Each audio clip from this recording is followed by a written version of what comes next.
how to turn on or turn off keyboard swipe gestures on the Samsung Galaxy S25 series. First, tap on the home button to return back to the home screen. Now from the home screen, swipe down at the top, then tap on the settings icon.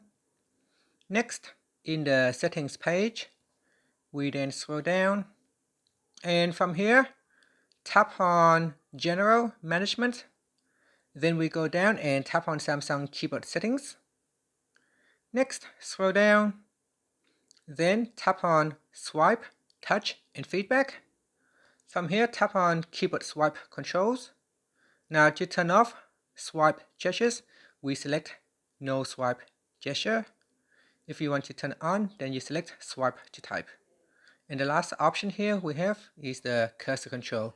So slide your finger across the keyboard to move the cursor, tap the shift key and slide to select text.